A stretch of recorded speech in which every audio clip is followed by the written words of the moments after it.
bandı koyar. Dur ben bakayım abla. Güzel mi?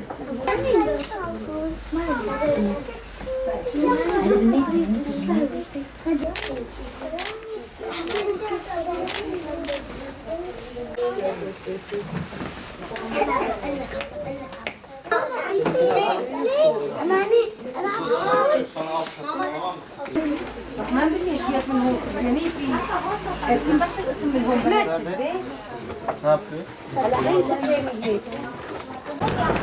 Elbise yeri de oraya gidelim.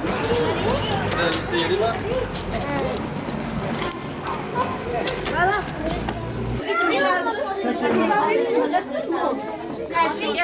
Hanginize? Bak bu da çok güzel.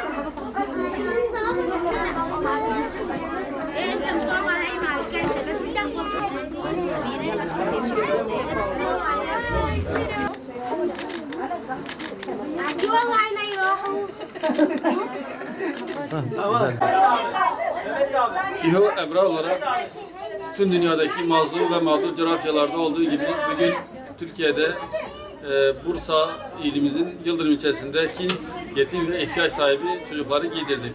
Bu projemizi kış yardımları çerçevesinde gerçekleştirdik. Allah-u Teala emeği geçen bütün hayırseverlerden razı olsun inşallah.